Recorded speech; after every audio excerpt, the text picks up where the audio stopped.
17 million people, 7,000 islands. Yeah, the Philippines are one hell of a big place. It's a good idea for you to know something about this country and the people that live in it. Let's go back 400 years to 1521. That's the year Magellan sailed into this place on his way around the world. He landed on the island of Samar in the middle of the group. The Philippines got their name from Magellan's boss, Spanish King Philip, the great-grandson of Ferdinand and Isabella, who financed Columbus.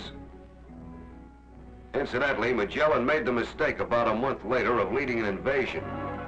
He got into a scrap with some of the natives. His round-the-world cruise came to a quick finish here on the island of Mactan. This is Magellan's monument. The Philippine hombres were tough fighters then, and they're still tough. Don't like invaders. Don't like Japs. See this cathedral?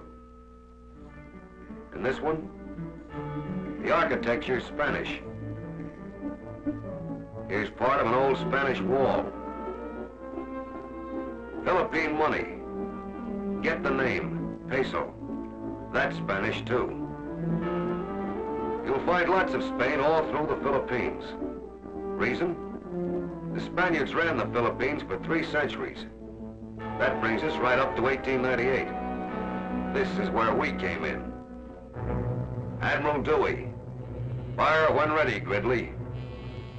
Battle of Manila. Too bad you can't see this in action. We didn't have a Signal Corps combat camera crew around in those days. Yeah, that's when we came in. The first time. For the past 40 years, 17 million Filipinos shared Uncle Sam with 130 million Americans.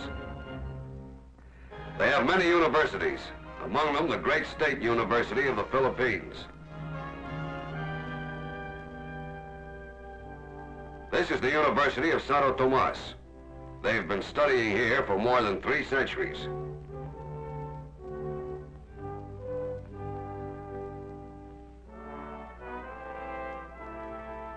Silliman University on the island of Negros. No studying here during the occupation. The Japs used the classrooms for army barracks.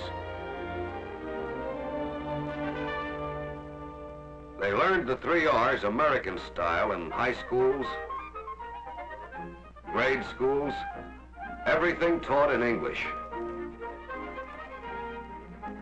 Kindergarten, just like at home. They shared our daily setting-ups.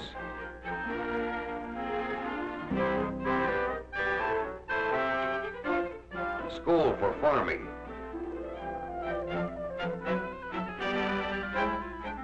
The Filipinos also shared another kind of American school tradition, one of the U.S. Army's oldest and best, our West Point. It's the general. This picture was taken before the war, when he was in command of the military defense of the Philippines. There were some Americans who saw the need for organizing the defense of the Philippines long before the war. Working with the Philippine government, they set out to build a tight, hard army of Philippine regulars. Even long before Pearl Harbor, the Jap menace was there, ambushed behind diplomatic lingo and grins. Maybe you'll get to see the military academy on Luzon. It's modeled after our own West Point, right down to the uniforms and precision drilling of the cadets. The Filipino GIs were trained like us. We shared with them in this, too. There were 4 of these tough Filipino GIs for every American fighting and dying on Bataan and Corregidor. They've shared the fighting. They'll share the final victory parade. Supreme Court of the Philippines. They shared our long tradition of justice. Those fine, intelligent faces are the faces of civilized men, guarding the laws of a civilized nation, dealing in civilized justice, a term that Tokyo criminals don't understand. And here is their House of Congress. The Filipino legislators built their constitution based on ours. They made their laws as we do, by the consent of the governed. Laws for the Filipinos, by the Filipinos. They had a president. When the Japs invaded, he set up a government in exile in Washington to be ready for the day when we would liberate the Philippines and once more bring it into the society of free nations. His name, Manuel Quezon. Quezon did not live to see this moment of liberation. He died in America. But his vice president, Sergio Osmeña, is carrying on the same fight. Like Quezon, the second president of the Philippine Commonwealth wants only to see his country and his people living in independence. They are a deeply religious people. 90% of them are Christians. The Philippines is the only Christian nation in the Far East. They've been Christian ever since the Spaniards first got there.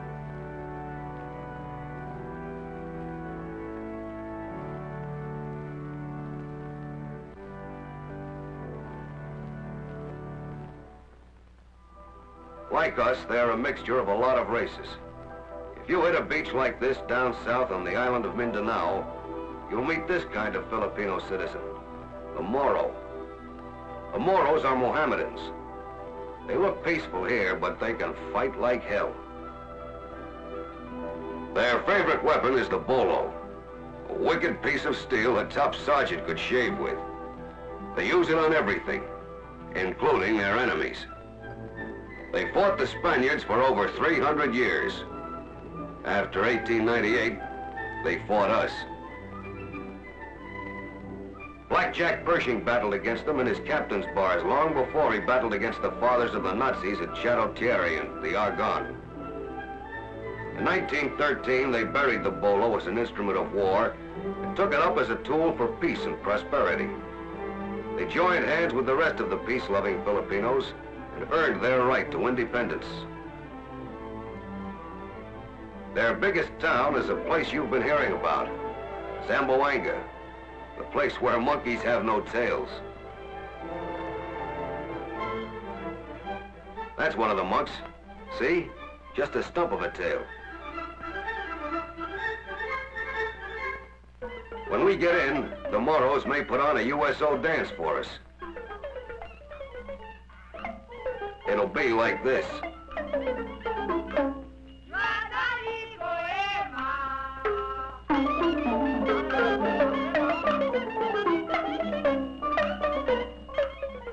These Moros are a race of Filipinos with a culture and traditions, with manners, with beautiful clothes, and with pride in themselves. They have learned to trust us because we have learned to trust and respect them as fellow Americans. They dance, but they're hard-working. You might see a Moro woman husking rice like this. Or you might see this kind of human transportation, or this kind of house moving. Or you might see this on Saturday night, or this on Monday morning, and this every day in the week. A lot of them earn their living out of the sea,